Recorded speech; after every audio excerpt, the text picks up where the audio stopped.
Money Talks is sponsored by Astound Broadband, powered by Grande. The $33 trillion gross federal debt equals debt held by the public plus debt held by federal trust funds and other government accounts. In very basic terms, this can be thought of as debt that the government owes to others plus debt that it owes to itself. The national debt is the focus of tonight's Money Talks. Modern monetary theory is an economic theory that suggests that the government could simply create more money without consequences as it's the issuer of the currency. The national debt has gotten a lot of focus these days, especially since it's so large and has grown so quickly. But one thing to keep in mind, it's a little different for a country, especially a large, prosperous country like ours, to be in debt than an individual. So how quickly has it grown? Since the bank bailouts of 2008, the national debt has gone from $10 trillion to $33 trillion. That's an average deficit of nearly $1.5 trillion per year over that 15-year span. And I'm not trying to minimize the debt because I'm not a big fan of it, and I wish we didn't have the debt that we do have, but it's a lot easier for the government to get that under control, assuming the government decides to get spending under control, than it would be for an individual. So what does it mean for me, the average American or investor? The government, if they do decide to get serious about spending, can raise taxes very quickly, and not many individuals can say, hey, I need a 20% increase in my wages to pay off my debt. But that's something the government could do.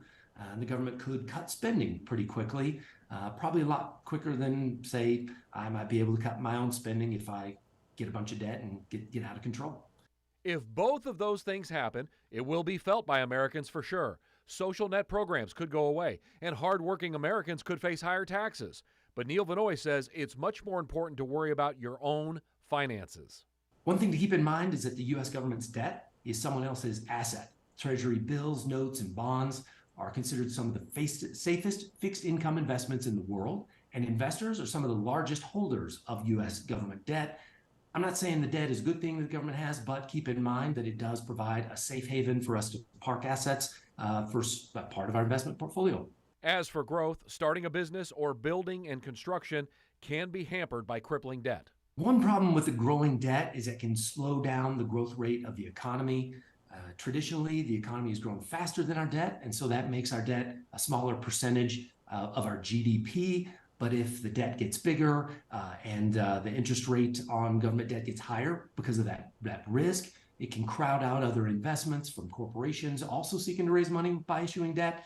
And that can cause problems and slow down the growth rate of our economy, which could cause the debt to spiral and get worse to handle in the future.